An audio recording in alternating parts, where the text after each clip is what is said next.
Thank you so much, everybody, for coming. My name is Kendra Albert. I'm a clinical instructor at the Cyberlaw Clinic, and I have the honor of moderating this fantastic conversation today.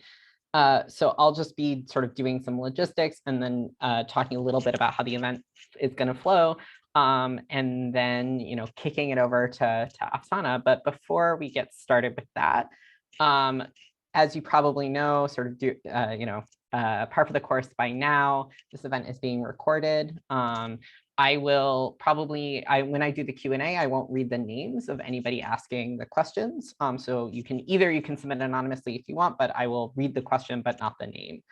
And then, we should have time at the end for questions, so please feel free to put those in the Q&A box as opposed to in the chat, just so that I can keep track of them. Also, Afsana will be using her excellent profile picture for her safety. So if if it starts moving and talking, you will be as surprised as the rest of us. So in the meantime, you can just take a look at that. And now I have the honor of introducing our panelists, and then we'll sort of talk a little bit. Afsana will talk a little bit about the design from the margins framework as a concept, and then we'll talk with Catherine, Jack, and Jessica about how this sort of fits into their work, how they found it useful, and sort of how they've applied it, or in what circumstances it can be more tricky to apply this framework. So Jack is a queer Mexican American activist, writer, and researcher, currently serving as the director of Grindr for Equality. At Grindr, Jack harnesses the power of the world's largest network of gay, bi, and trans people to promote LGBTQ health and human rights in nearly 200 countries. That's a lot of countries. For his work with the app, Jack has been honored as one of Fast Company's 2016 Most Creative People in Business and Foreign Policy's 2016 Global Thinkers. So thank you, Jack, so much for joining us. And next up, Catherine. Catherine is a public policy manager for WhatsApp, covering Europe, the Middle East, and Africa. In this role, she advocates for strong privacy, safety, and security protections for WhatsApp users and represents WhatsApp around the region. Before joining WhatsApp, Catherine worked for consulting firms, advising technology companies and private individuals on reputation, strategy, and public policy. Thank you so much, Catherine. I'm really excited to hear more about your work and your thinking. And next is Jessica. Jessica, I'm probably going to slip up and call her Jess because Jess is one of my good friends and also my coworker. She's a lecturer on law and the assistant director of the Cyberlaw Clinic at the Berkman Klein Center for Internet and Society at Harvard University. She focuses her legal practice on issues impacting digital media and art, including intellectual property and freedom of expression, privacy, and related human rights issues. Jessica is a member of the board of the Global Network Initiative, a multi-stakeholder organization that protects and advances user freedom of expression and privacy around the world. Thanks so much, Jessica, for joining us, and especially for getting up early in order to be online for this. And then finally, last but certainly not least, is Afsana Rigo, a researcher, practitioner, and advocate covering law, technology, and LGBTQ, refugee, and broader human rights issues. As you all know, she's a 2021-22 fellow with the Technology and Public Purpose Fellowship at the Harvard Kennedy School's Belfer Center for Science and International Affairs, which is the host of today's event. Thank you to the Belfer Center. She's also a senior researcher at Article 19, focusing on the Middle East and North Africa, human rights issues, and international corporate responsibility, as well as an affiliate at the Berkman Klein Center at Harvard and an advisor to, and trusted, gut check proponent to us at the Cyberlaw Clinic. So yeah, so thrilled to be able to kind of moderate this conversation. And I just wanted to sort of give a teeny bit of an intro to sort of explain why I'm so excited about this before I turn it over to Afsana to sort of explain how she thinks about design from the margins. I'm just really honored to moderate this conversation for a variety of reasons, but one of them is because it's the product of sort of years of work and synthesis. I think what's really notable about Afsana's framework is this is not Afsana releasing sort of some untested framework that maybe will work and maybe not. In fact, this is actually just Afsana summarizing how she does her work as one of the most effective human rights advocates I know. And so, I can't emphasize enough how much I've learned from working with Afsana. I think all of us have. And so I'm really, really excited to see her sort of take this work up to a level where other people can engage with it and use it, and do some of the kinds of great work that she's been doing in terms of making practical changes for communities and sort of, using a harm reduction lens in some of these corporate responsibility conversations that can often come out in a different angle. So with that, I'll turn it over to Afsana to introduce Design from the Margins. Oh my gosh, thank you so much. It's always a pleasure having some of my very good friends on the panel. I feel so loved. So that was a really kind, generous introduction. I'm so happy to be here. So happy to be here with all the amazing folks on this panel and talk about this. I'll do this as quickly as I can, and I apologize if I go fast or too slow. But the conversation here we want to have is about this concept of designing from the margins and how we can center those most marginalized and impacted in the design process from the ideation stage to the production stage. And this is because we're kind of at a part in our history where there's innumerable and like multi-layered levels of harms we're seeing via technologies, whether it's via technologies that are by design discriminatory and harmful, or technologies that have certain gaps or sort of layers within them that can be manipulated and weaponized against individuals. I just have a bunch of like the top headlines here by experts and scholars and human rights activists, but this is just a tip of the sort of situation we're talking about. And how can we start thinking about new methods of how we're designing some of our communication technologies? That's that focus for this conversation, to reduce some of the harms and mitigate some of the sort of vast amount of abuses and human rights abuses we are seeing. So the issue also here is that a lot of the sort of marginalized groups and folks we're talking about who are being harmed, targeted, arrested, via technologies or through technologies are being seen as edge cases, all these extreme scenarios that rarely occur for the generalized use bases, especially if it's in outside the US or EU context, where potentially the cases will get a headline here and there, but rarely get inclusion in their sort of development of technologies and so on from then on. Whereas we should really be seeing these situations and cases as a central part of how we're designing or beginning to look at designing tools and features and how we're implementing them, because they're powerful and fundamental elements for us to understand how to better our technologies, but also understand the holes, sometimes the gaping holes in our security, safety infrastructures. So this is for this reason that I really want to move away from calling these sort of human experiences as like edge cases or outliers or whatnot, but rather something like decentered cases, because they have been moved from their position and vital positionality of importance from the center to the edges, and they need to be repositioned and recentered back to their vital position of purpose when it comes to the design processes. And for this, they are also vitally important, because if they are designed for and protected, we're all designed for and protected. Here, if you're understanding and establishing who is most impacted by social, political, and legal frameworks historically and then currently, we can also start to understand who's most likely to become a victim of the weaponization of certain technologies.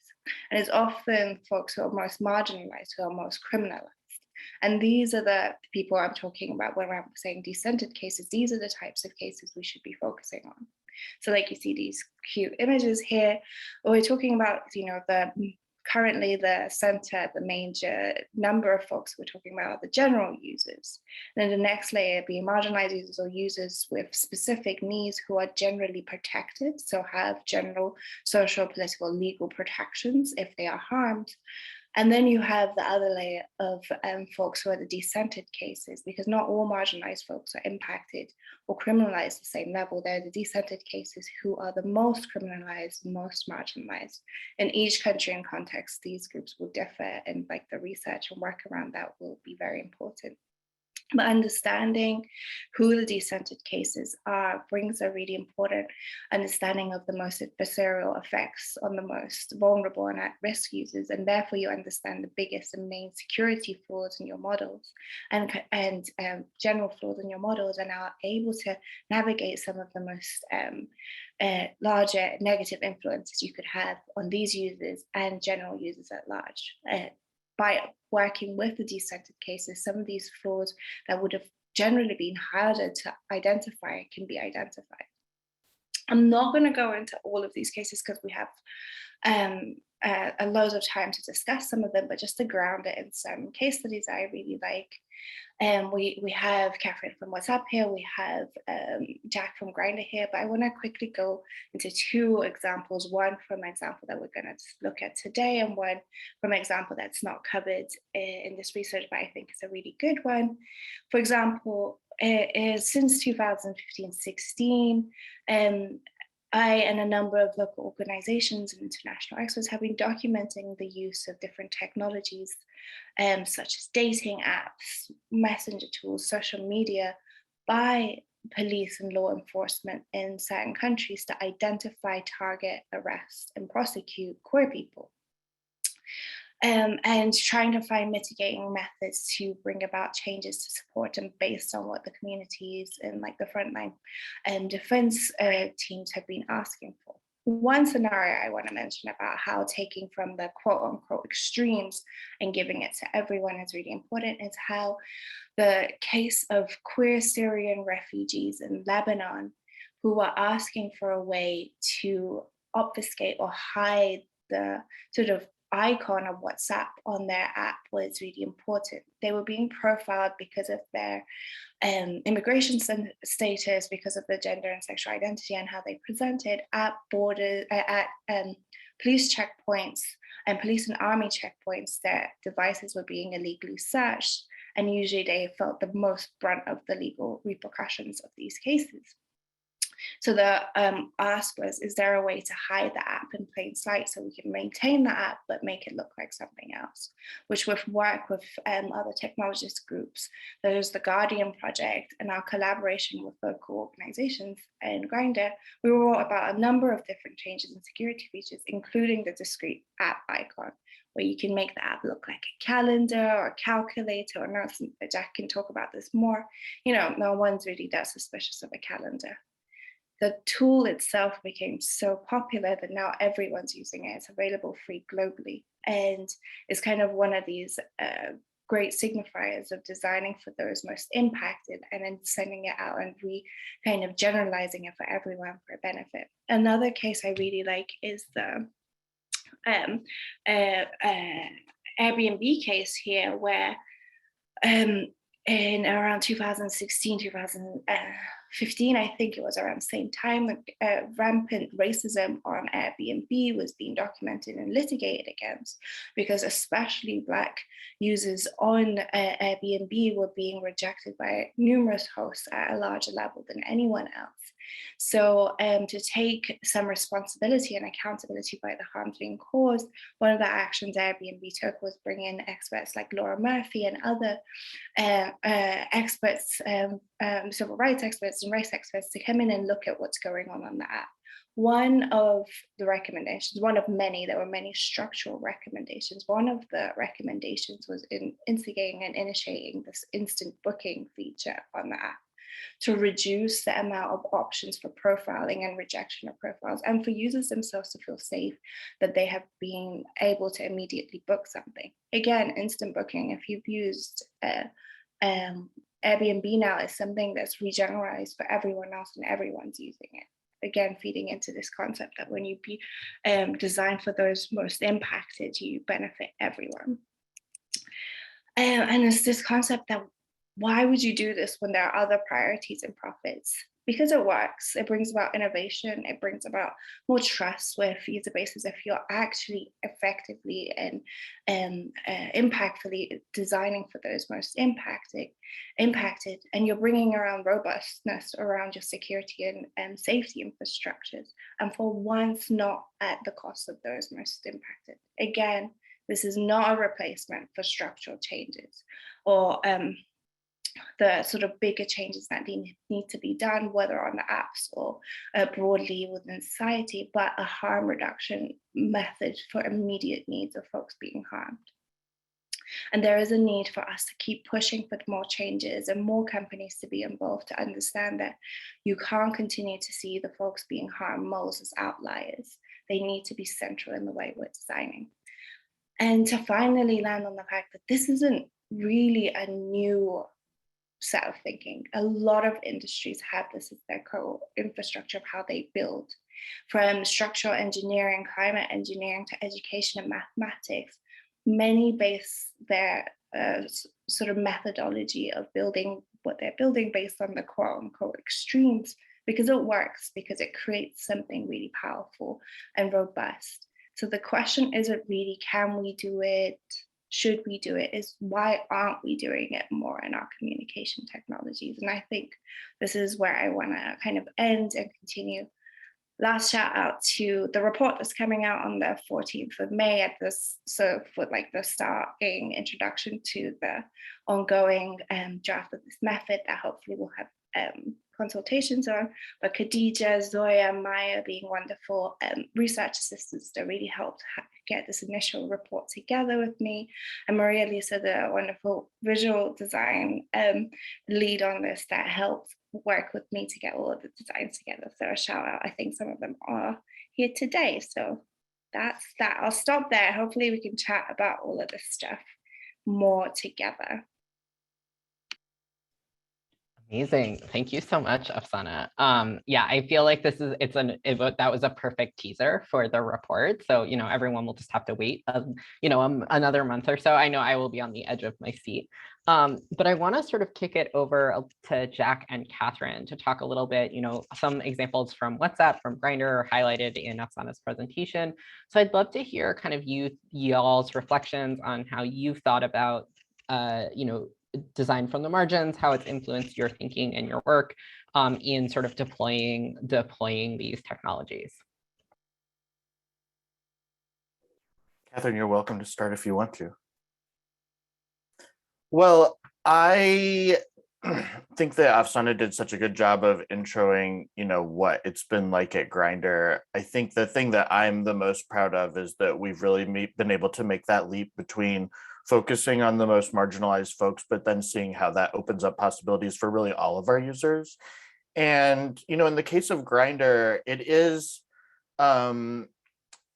just thinking about sort of my situation compared to Catherine's, we do have basically all of our users are marginalized in their own context and to some extent, right? But then it's still possible and very meaningful to look at sort of who are the most marginalized. And one of the ways that Afsana has really helped us do that is to focus on the folks who are logging in from the Middle East, North Africa region, and other countries where, being ourselves may be criminalized.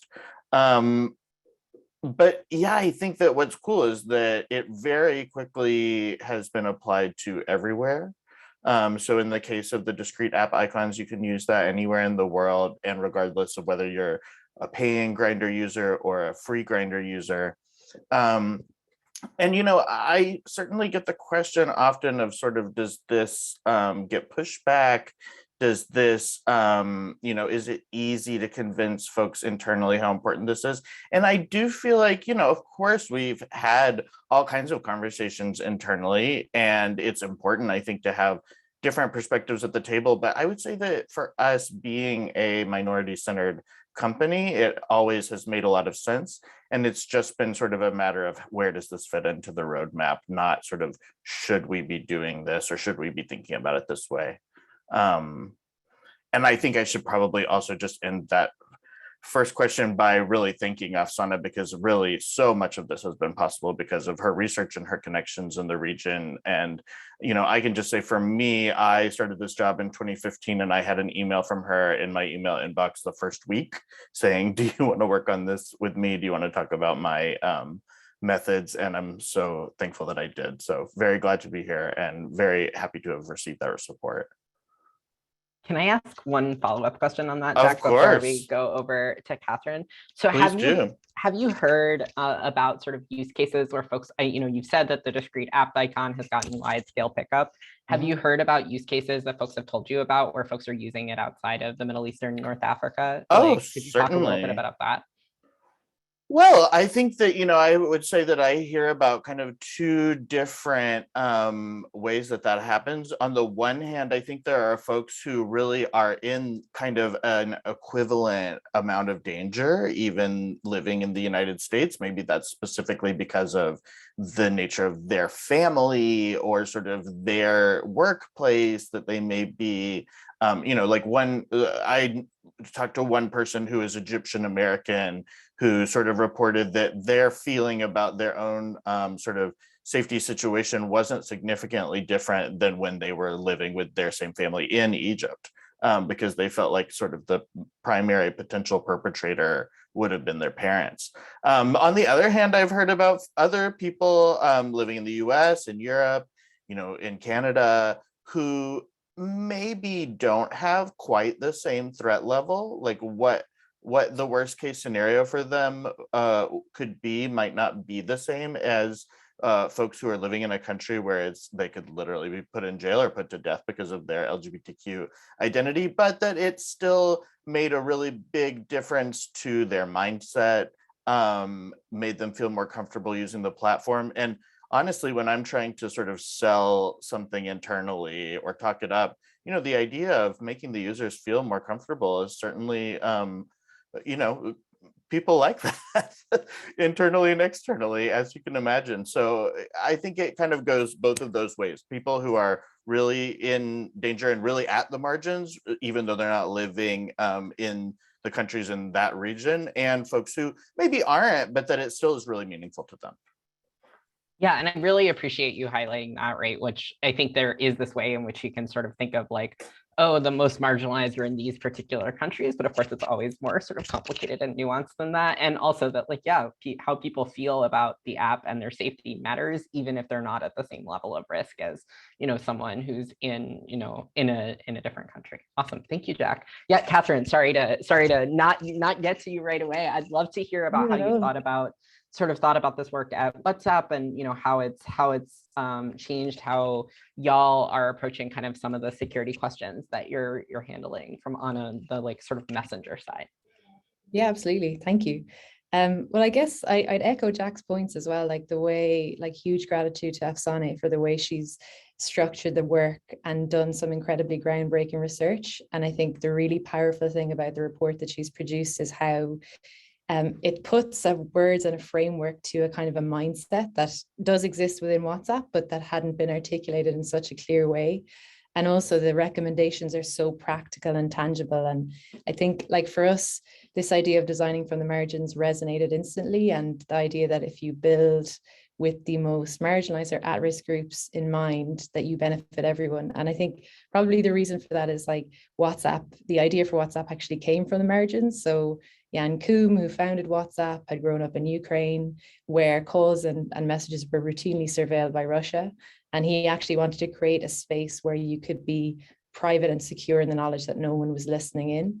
And so, when we hear about designing for the margins, that's kind of where we came from. So it totally resonates. And I think some of the specific recommendations that she gave to us, I think the really powerful part was explaining very clearly how there was a real physical safety risk in these particular countries, but more broadly, when you design with those kinds of harm prevention methods in mind, you benefit everyone. And so with disappearing messages, for instance, it was available in the app, but we had kind of been very gradual in how we rolled it out. We had only offered 7 days.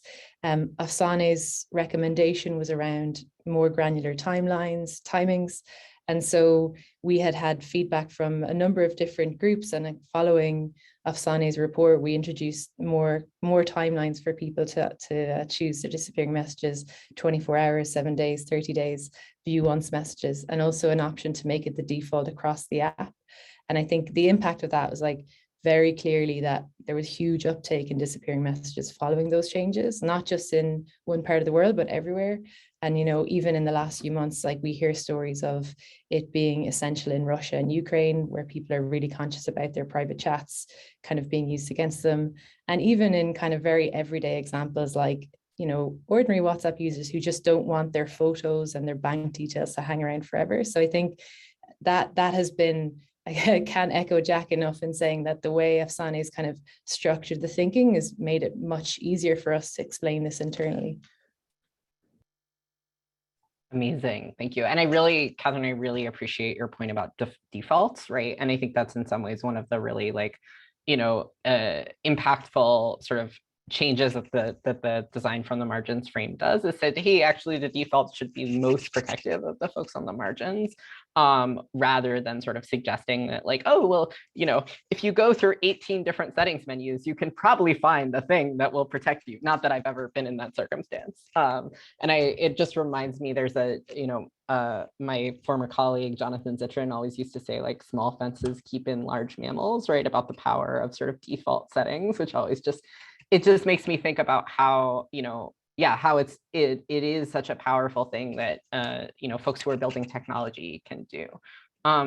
So I want to jump to you, Jess. So I know, you know, you approach design from the margins, I think, in many different, with many different hats on in many different ways, both through your work with the Global Network Initiative, but also as a lawyer who's like working with folks who are designing technology and trying to help them make the best design decisions for them, both for their users and also from a legal perspective.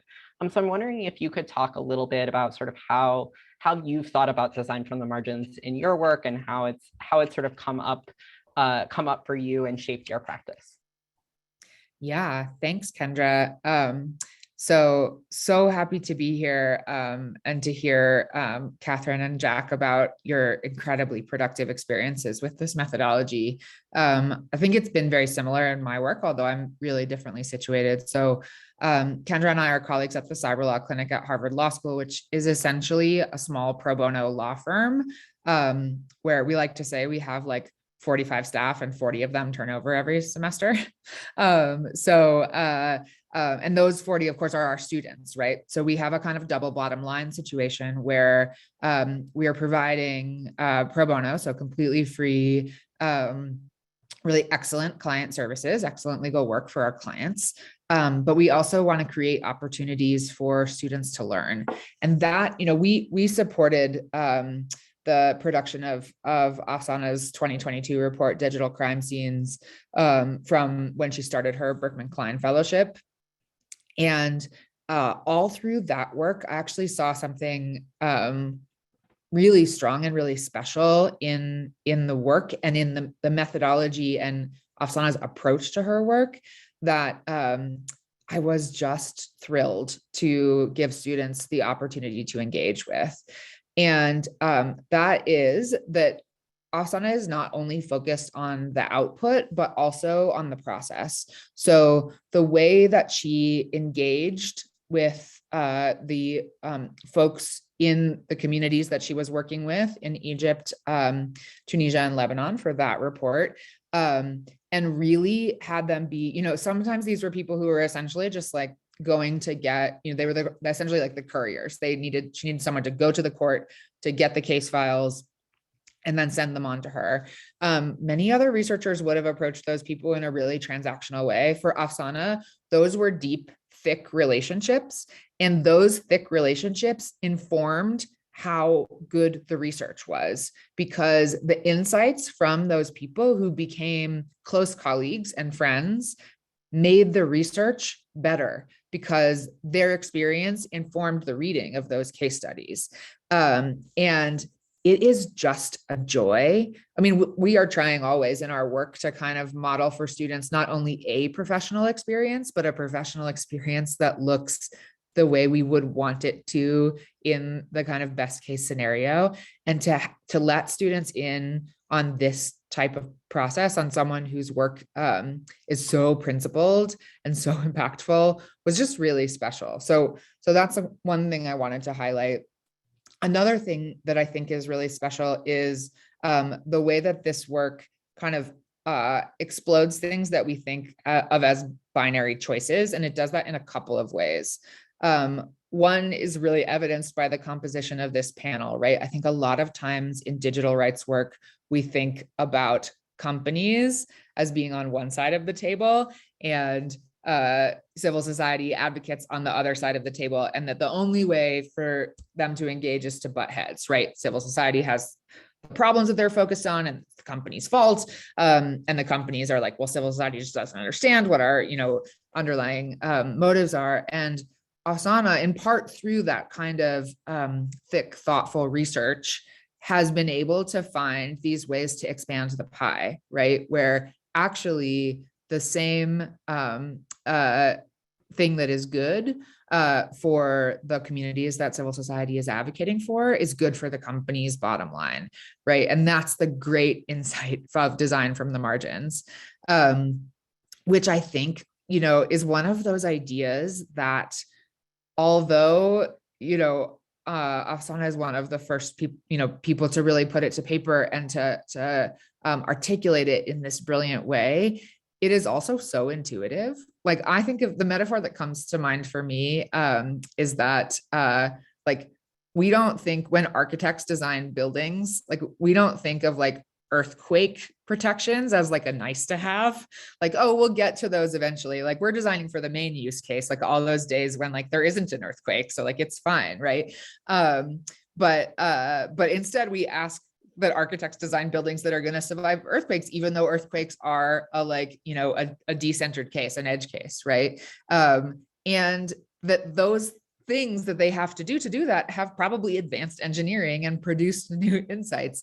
And so this is not, in some ways, it's not a new idea, but it is an idea that's new for tech, right? It's not the way that Silicon Valley has operated, and its resonance is just enormous. And so I think, I take it with me now, not only into different student projects, in really thinking about how we engage our partners with that like really deep level of collegiality and respect, but also into my work with companies, both the kind of like social enterprises that we work with or nonprofits that we work with as clients in the clinic, but then also the very large companies that I engage with at the Global Network Initiative. And it really helps me frame the interventions that I might ask them to make, and challenges me to say, not can I make this as a demand, but how can I think about framing a change that I might see as desirable, as beneficial, not just for a particular community that I feel concerned about, but actually for users, customers of the company, whether it's a telco or a tech platform as a whole. Amazing. Thank you, Jessica. So I'm going to hop out of order for a second, because I want to pick up on sort of this question that you think about, corporate accountability and responsibility, which I think is like one of the sort of key conversations that I think has been going on in digital rights spaces for a long time. And I want to pop back to Afsana and sort of, if you have not totally collapsed from all the blushing that you've been doing, because everyone is very rightfully praising your work. Hear you talk a little bit about how you think about sort of the questions around corporate accountability and responsibility, because, as I think Jess flagged, right, I think you have a relatively unique approach, or, if not unique, then certainly not necessarily that sort of adversarial relationship Jess was highlighting. So how have you sort of come to think about this work? And how do you think about sort of questions about responsibility and accountability? Thank you, Kendra. I've definitely collapsed. This is just it's really lovely to hear, also like outside our own personal conversations, to hear the fact that this stuff resonates in so many different levels. So I have collapsed, but I am now off the floor. But in terms of corporate accountability, it's interesting because a lot of the time, we're seeing folks here that have responded to a lot of the documentation, the issues that have been highlighted. There are numerous companies that don't. So that, and including in our work, in the documentation work, approaching a number of companies, they don't respond. And the way to kind of try and strategize the way accountability works for me has been a question of figuring out who you can practically work with and get things done for the folks who really need it and who are important, rather than having like this public back and forth that might not benefit anyone. And finding those champions on the inside to push for these changes that are really impactful, because like fundamentally the sort of bottom line of this is to make sure that the folks that need these changes and want these changes get the changes, right? But I think what I learned, none of the teams that we've been working with really had any sort of practical framework or training on how to do accountability work. We all came from outside of that, knowing that we need to be flexible. So there are certain companies that eventually might need to be called out because they just refuse to respond to us and that respond to that amount of harms that are coming out. And other ones that were providing the amount of data and working with them, it's a lot better and practical and constructive to get those things across. So I think beyond that, the sort of framework I've been having around accountability and seeing it on an international level and like going to conferences internationally and stuff, and getting a little bit sort of disappointed in the level of actual effectiveness some of the sort of strategies have pushed me to like not engage with some of the current frameworks, because the language and the standards exist, and the standards and the language and the reporting are also really powerful, but very, very, very few are binding. So kind of working around those things and understanding that a lot of like the international level accountability in corporate and business and human rights work is kind of reactive to harms, and understanding that we really need to be looking at this from a proactive way. And by looking at this from a proactive way, from a design methodology, from a point of how we're designing and engineering things, that is a way that we can actually start thinking about mitigating some future harms and bringing in this, consolidating some of the languages that all the different parties are talking, not because you're kind of watering it down, but because it's necessary to try and get some of that in. So like, you know, what we were mentioning about the fact that doing this is a benefit to everyone is a really fundamental point right now.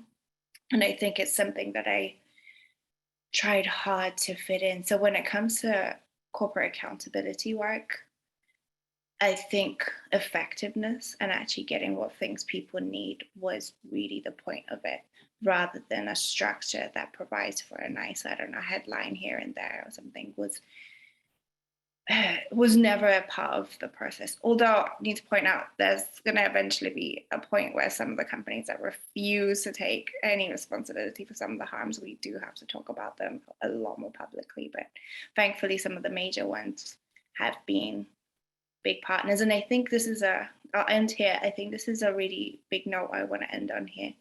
Having folks like Catherine and Jack push this conversation and the effectiveness of doing this kind of work in like a peer pressure sort of way with other companies is a really important thing. It's a really important thing because it's really hard to kind of convince the corporate sector that you can't forget about folks who are most impacted. You can't see them as just a retrofitting sort of situation. So folks like Jack and Catherine, who will push this kind of stuff in the right fields, have a lot more kind of weight to their words than someone like me would do in those circles too. So it's really important when you have other folks who are allies and like champions on the inside also pushing this stuff really powerfully. Thank you for that, Afsana. I feel like that was incredibly diplomatic of you on a number of levels, which I'm not surprised at. And I think my reaction is like, you know, just hearing you talk about it and hearing you think about your work is like, you know, always been sort of that on a fundamental level, you understand what the stakes of not making any changes. And so you want to do the thing that's going to make the most change. And it's so, you know, it's really incredible to hear you kind of reflect on how, okay, like this is what I see as how to do that, you know, in these particular circumstances, and maybe at some other point, you know, something else will be necessary. So I actually want to, yeah, you perfectly teed up my next question for sort of Jack and Catherine. Maybe Catherine, I'll ask you to go first this time, and then we can go over to Jack to save us the awkward, like, who goes first dance. Yeah, I'd be curious. I mean, I think both of you come from sort of, I don't want to like characterize it as solely policy roles, but definitely aren't necessarily like, oh, the director of engineering for Grindr or for WhatsApp. And I'm wondering about how you, you know, and Jack, I think even when you were speaking at the beginning, you sort of mentioned kind of like trying to get things up, you know, higher on the list of feature, you know, like earlier in the roadmap, higher on the list of priorities, right? And so I'm wondering if you could talk a little bit about how you think about kind of presenting some of this work or articulating some of the need for this work to sort of more technical audiences internally, or kind of shopping this stuff with folks who might be approaching it from an entirely different framework than the ones that maybe Afsana is talking about or that we've talked about so far. Yeah, sure. It's a great question. So I think for me, actually with this, it was kind of pushing at an open door in terms of WhatsApp, just because one of our principles for safety on WhatsApp is preventing harm by design as much as we possibly can. So that idea is already in there. And Afsana had spoken to some of our lead product people, and you know, some of the case studies that she provided were really worked for them in that they were so specific. For instance, let's say you're a queer person in North Africa and you're going through a police checkpoint and the police seize your device. Like that example will form the starting point for like some product ideation process. And so the product people within WhatsApp, they prefer to design from that perspective because they feel like you produce more innovative products, they're better, like it's just easier to kind of think things through. So internally, actually, it was about trying to find what are the highest impact changes of the recommendations that she'd make that we can align with, as Jack mentioned, things that are on the roadmap already, things that people are already thinking about, things that we've heard from other sources, that just kind of smooths the path. And then there are a couple of other recommendations that she's made that are in the works that I'm really excited about personally, that I can't talk about today, but that hopefully will be available soon. That are just on a longer timeline because they're more technically challenging to build. So internally was slightly pushing at an open door. I think one thing that'd be interesting to come back to maybe is some of the external pressures in the other direction, because, you know, on end-to-end encryption, on disappearing messages, every time we try to push for more privacy and security, there's a huge backlash from policymakers, law enforcement agencies who are concerned about the impact that might have on how they investigate crime. So I think that's actually where we've had most of the challenge, but I'll pass over to Jack for his thoughts. Catherine, you read my mind. We're absolutely going to come back to that. Well, I totally agree with everything that Catherine said. A few more things that I jotted down. I think it's really helpful that Afsana has often come with data, and we have worked together to gather that data at times, you know, sending out surveys to Grindr users in certain countries, etc. But I think for certain audiences, for sure, bringing that kind of quantitative and qualitative research has been really meaningful. Another thing that was really helpful, that I can even point back to that specific example of the discrete app icons. There was another organization that was involved in that process that Afsana did mention called the Guardian Project, and who basically brought into the conversation activist technologists who had done this. And when I sort of set them up to talk to my technologists, that was another kind of forward motion moment, because they were really speaking the same language in a way that I don't necessarily have fluency in.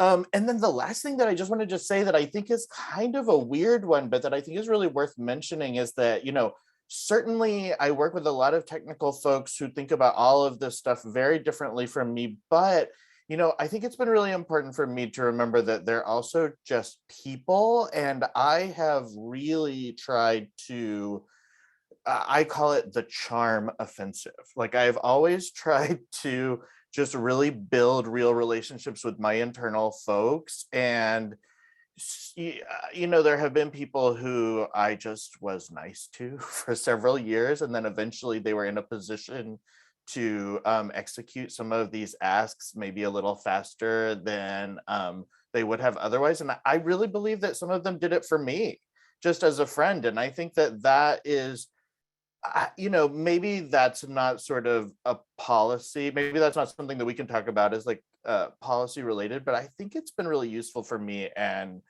I think it could be something that we should really talk about and learn from.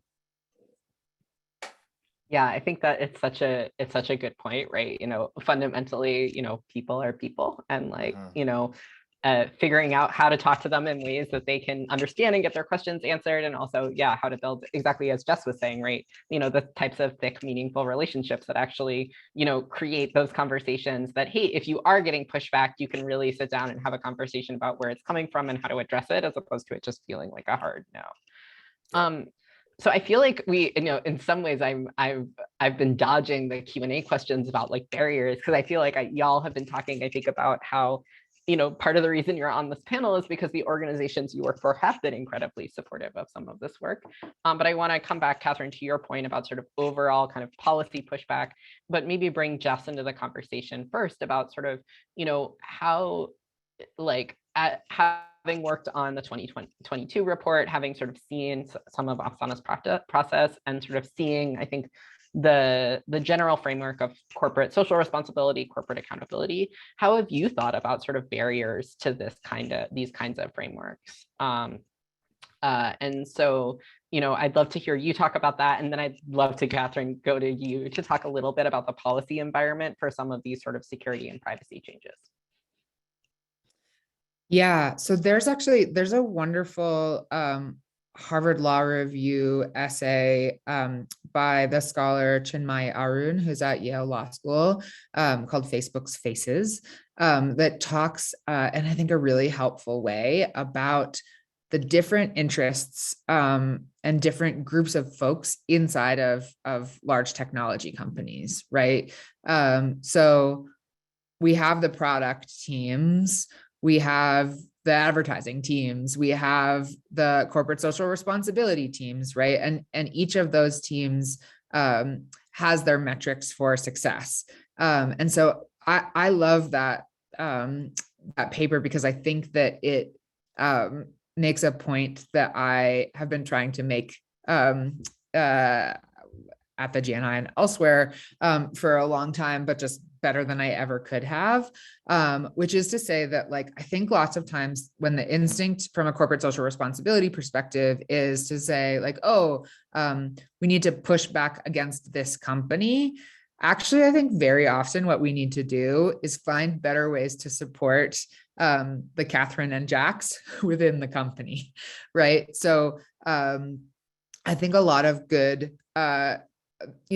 most impactful changes that we've had, and Afsana's work is a great example of this, whether it's the Design from the Margins or the Digital Crime Scenes report, is to think about sort of what are the tools that those folks need to make change internally, because they took their jobs in order to do that, right? And I like to think of these types of changes as highways with many lanes, which are all headed the same direction. And that's not to say that the people in each lane are doing different things, right?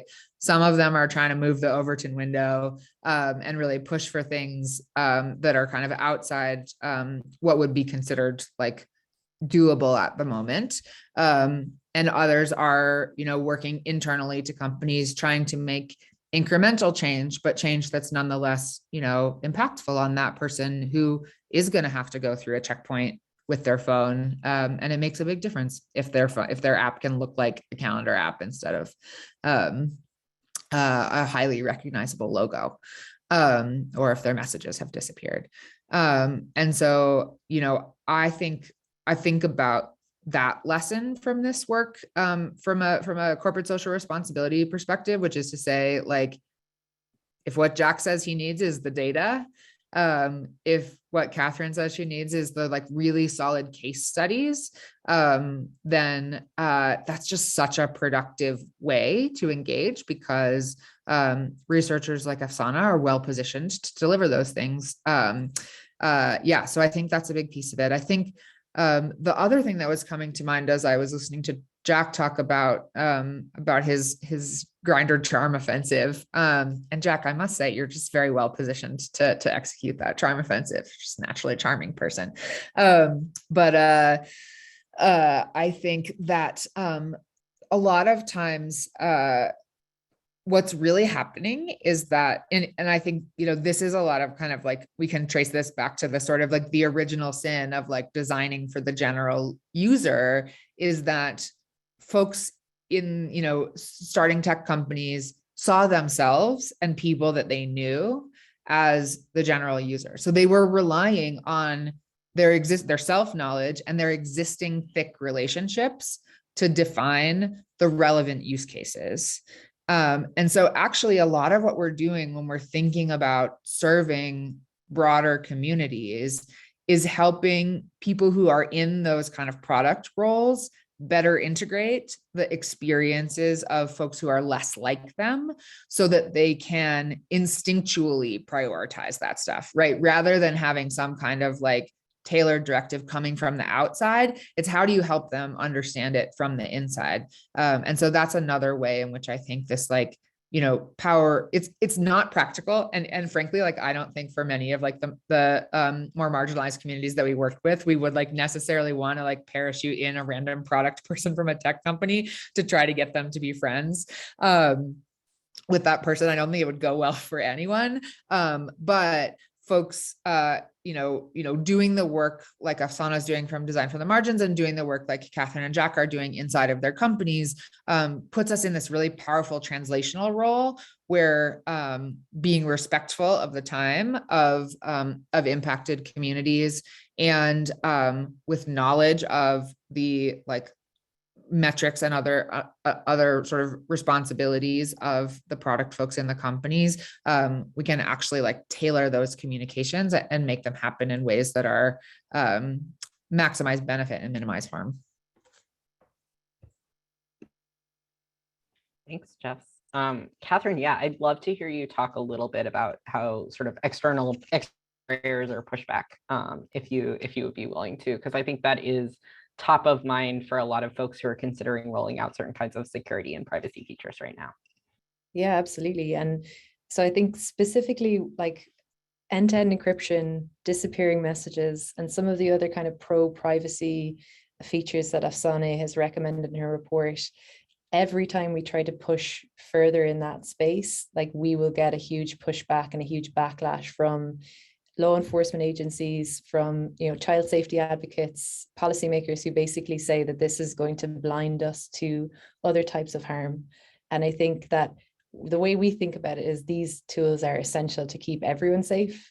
Yes, at-risk groups, but also like young people, parents from scams and fraud and things like that. And I think very specifically, like in the UK, in the EU, there are very specific legislative proposals that would attempt to break encryption or to kind of oblige companies to scan people's private messages. And actually, I would say that like vast majority of the time that I spend is on trying to explain why that's a really bad idea. And so there's a kind of a double-edged sword there, because if we have to try and work so hard to get people to the level of understanding where they accept that these things are really important, you then have to work incredibly hard to go further. So I think like if I had one plea for this group of people listening, it would be to like engage in that conversation and make your voices heard, because I think there's some really problematic proposals. Yeah, I think that it's such a good point, and it actually tees me up for my difficult question for Afsana, because it's one that I think about and struggle with. So I'm curious as to her wisdom on it before we go to some of the fantastic questions that have been coming up in the Q&A. And this is how do you think about contexts in which there are competing interests from different marginalized groups, right? I think it is both, I think, obviously relevant to think about, hey, like who is at the most at the margins, who is criminalized, who's experiencing certain forms of state and non-state violence. But there are contexts in which there are genuine conflicts between different groups of folks whose interests we care about. And I'm wondering how you approach or think about that in your work, and how you've sort of seen or have you not seen, right, that show up in some of the recommendations and processes you've developed? Yeah, thank you, Kendra. That's a really difficult one, and it comes up. The way I'm hoping to push some of this initial conversation around the design from the margins, and hopefully how it evolves further from this, is for us to think about the case where in each context, and it really differs from country to country, context to context, locale to locale, folks who are at the brunt of criminalization, whether it's like parts of the penal laws or constitutions or other elements of the laws that directly criminalize folks or provide very little protections for them, or folks who are often highly surveilled and policed, are the folks that I'm really pushing for the focus on.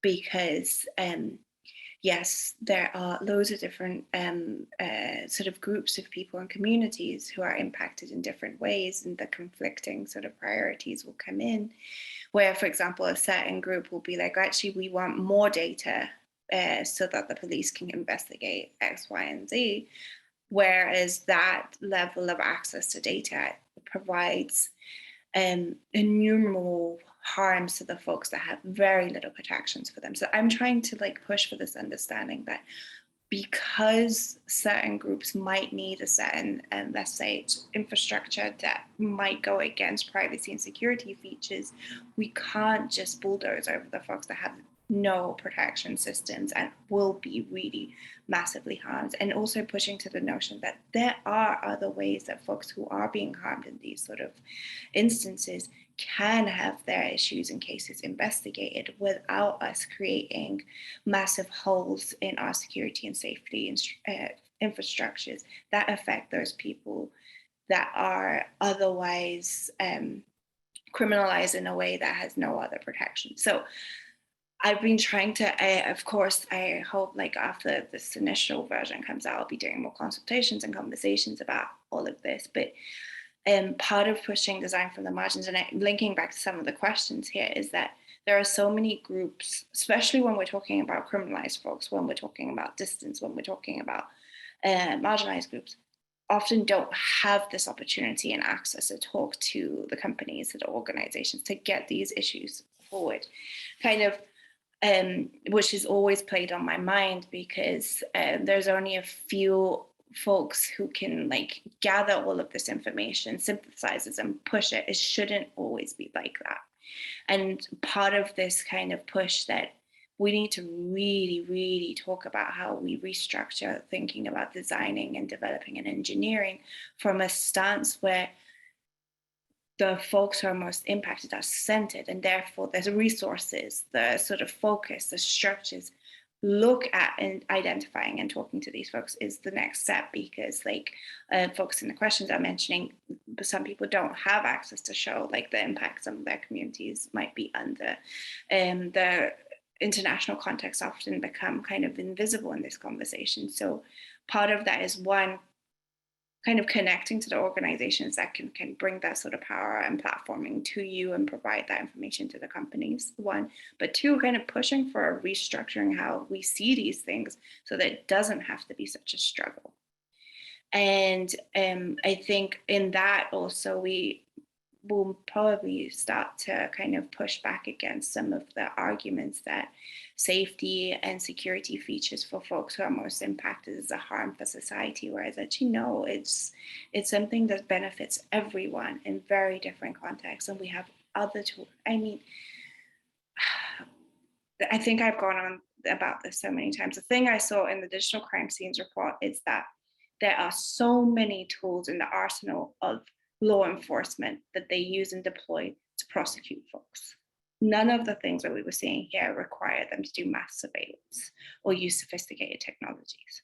And this is the case in a lot of situations. So providing that sort of narrative to say that we need to reduce our security and safety features to provide this sort of more structure to catch criminals and stuff, I've always found it to be like one of these narratives that has a lot of pit holes in it, and it's more about power than it is about policy. So That's a convoluted answer to a number of things I was thinking about there.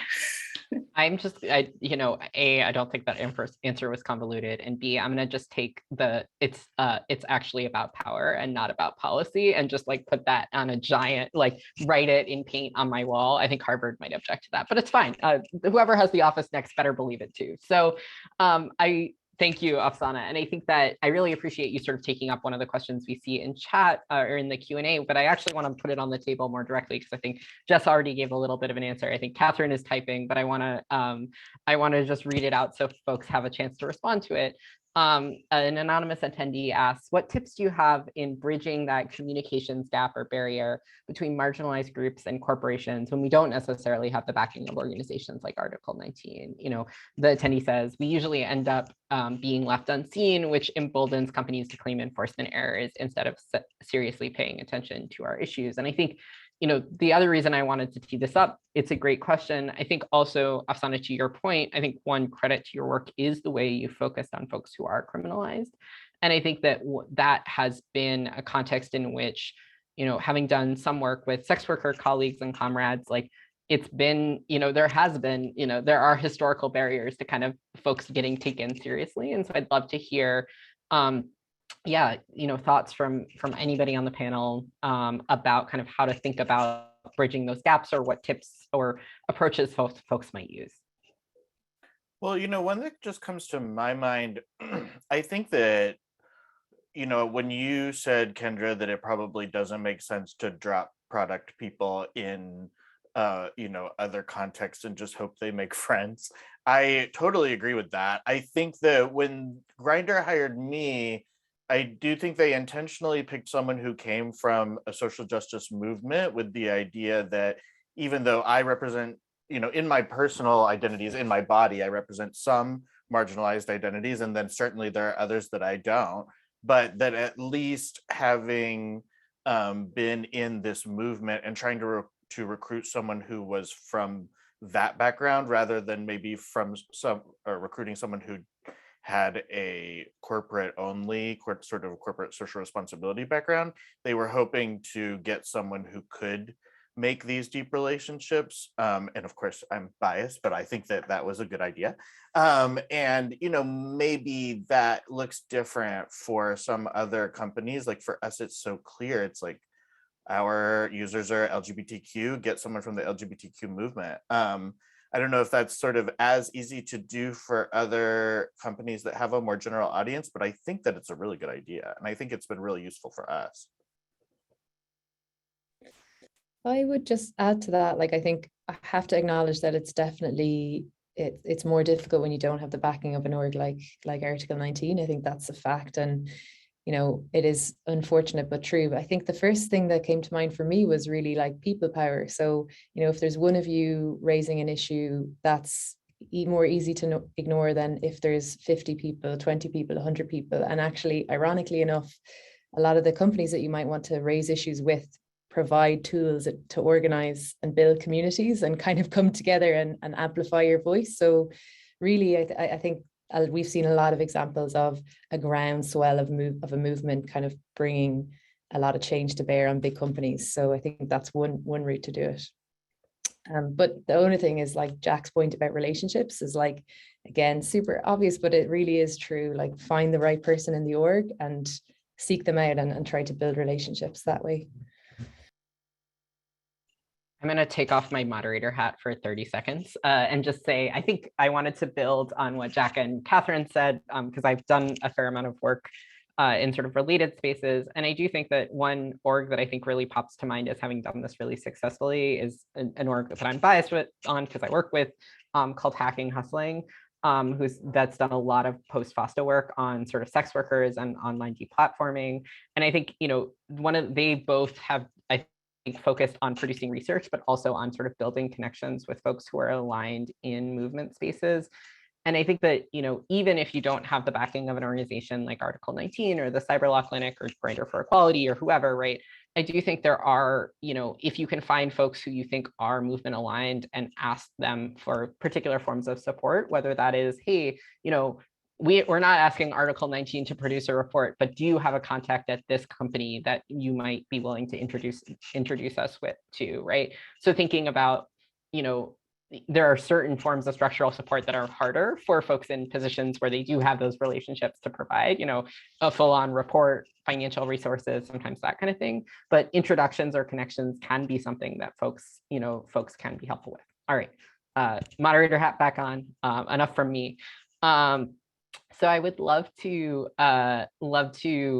go to, I think there was an anonymous attendee asked about sort of advice for folks going into the workforce who would like to sort of follow on the in the footsteps of Jack or Catherine, or I will actually include Afsana and Jess in this question because I think we should all strive to be like Afsana and Jess as well. You know, thinking about kind of, yeah, like the anonymous attendee asks whether there are, you know, things that you would want to know, kind of to know or have learned beforehand. And Jack, I mean, I think you in some ways answered this a little by talking about coming from LGBTQ movement work into the space, but would love to hear any reflections y'all have on things that you would share with someone who's sort of starting to get into this work.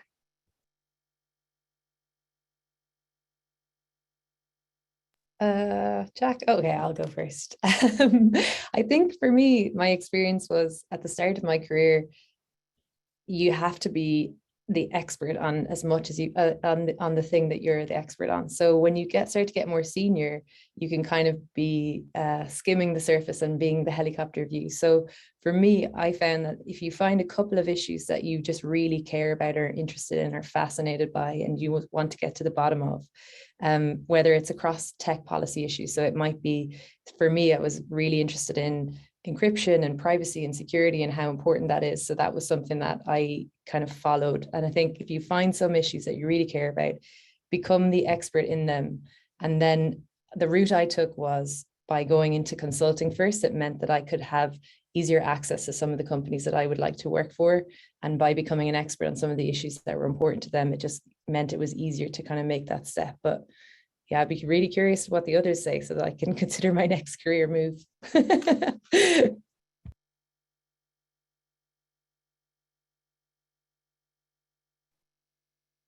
Yeah, I think mine was sort of similar. I think it's actually not dissimilar to some of the things we've been observing about Afsana's process in her research and in design from the margin specifically, which is to say, like, not only, as Catherine said, like pay attention to the issues that motivate you and develop expertise on those, but also pay attention to the people who you feel really motivated when you're working with. So actually, the way that I ended up at the Cyberlaw Clinic is that I was originally a client of the clinic, but I loved working with the students, and I loved working with our managing director who was overseeing the client relationship. And so that is the route that I took to where I am now, guided, I think, just as much by my interest in the underlying issues as by my desire to work on a team that I could see was like functioning in a really impactful, compelling way. I guess mine's a little bit difficult. I feel like with the context and background I'm from, there was no other real kind of direction other than working in human rights work and the type of work I'm in. But I did start out initially after university. I wanted to do immigration work because pro bono immigration work was the way that my family was able to maintain their status and remain in the UK at the time. And I found that really impactful to work in immigration detention centers. Honestly, I became exhausted by some of the futility of trying to challenge those systems. Like, you get one bail application in and you still see like 50 other people the next day deported. It was a move, I guess, outside of that sort of practical legal work into doing research work and human rights work. By chance, actually, with Article 19, I applied for an internship at Article 19 and landed within the team I'm in now, which is a wonderful team.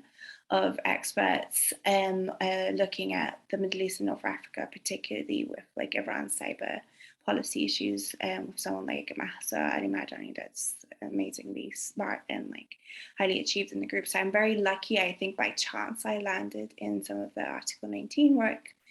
And then I think it continued because I was a bit working in camps and detention centers and documenting a lot of this stuff. I was kind of like tired of only documenting to the same circles of folks we're documenting. There's a need to document and then ask the folks, what do you need?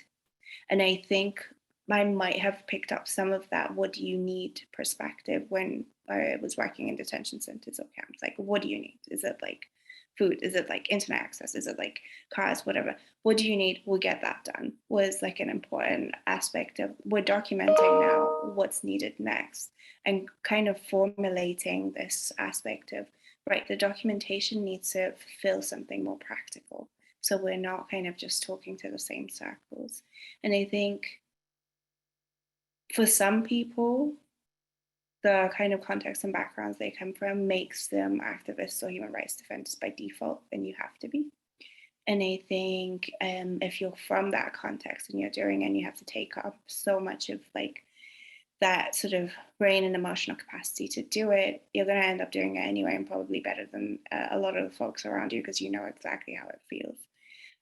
For others who are trying to do that, I don't have a lot of advice. My main advice would be just be careful with your emotional and intellectual capacity and the boundaries you set, because this type of work becomes very draining. And to be impactful, you need to also take care of yourself. And I think that's like a very general advice, but it's a big advice that most people should know. If you want to go in this line of work, it's hard, it's worth it, but you need to also be healthy and okay to do it and to do it well. Thank you, Afsana. And I think that actually tees up my last sort of question, which draws on something someone asked about sort of ways to scale this work, but also turns us looking forward to, so you have this report, which is going to get released on May 14th. That will answer every single question that anyone could possibly ever have about design from the margins. Affy is like, Kendra, don't say that. No, no, it, I think it provides a really amazing framework for folks to sort of think about and do this work. Can you talk about kind of how you're thinking about what you want to do next with it, or how you're, what conversations you're excited to have next, Afsana? We'll let you have the last word. Thank you. It's such an honor with such amazing people here to have the last word. But first of all, thank you. You are all the best, and I'm very grateful for the people I get to work with.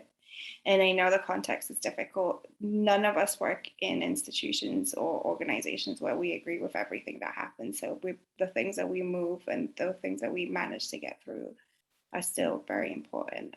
And I think the last thing I would say, the report's going to come out. I'm hoping for it to be just an introduction to a concept, and to continue building on it and do more and more consultations and conversations with like experts from different sides of the work, from folks like security experts or other different scholars. I know my friend here, April Williams, is also watching, and she does really awesome work around the stuff that, for example, I would really love to expand all of this stuff with folks like her and how to like bring this concept of designing from the margins and focusing on the decentered in a way that is just not seen as a radical concept, but is seen as the practical next move. And I think that's the next thing. When this report comes out, let's see what the reaction is.